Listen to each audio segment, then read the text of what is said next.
Глобальная цель проекта – это продвижение зеленой экономики в Кыргызстане. Так мы выбрали именно работать в направлении туризма, в частности, работать с предприятиями в секторе Хорэка. Почему мы хотим с ними работать? Потому что это очень важный сектор в туризме, и он развивается, он очень динамично развивается.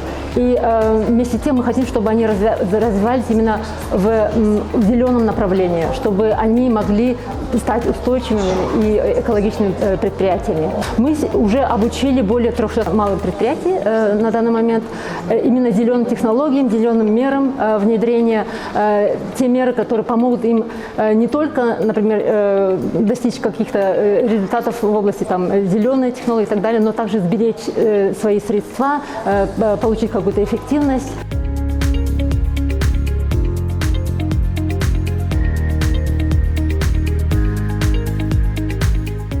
В Кыргызстане существует и работает программа Перета, которая создает условия для устойчивого развития туризма.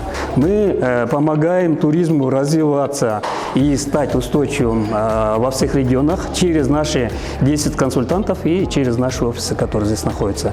Сегодня мы здесь собрали все заинтересованные стороны, включая фонд развития туризма, официальные органы, госорганы, которые непосредственно как-то связаны с этой темой. И доноров пригласили, и много проектов в Кыргызстане работает для развития туризма. Они объединились для того, чтобы обсудить, создать условия, разработать какую-то программу и сделать стратегию развития более реальным и дать возможность этому развитию.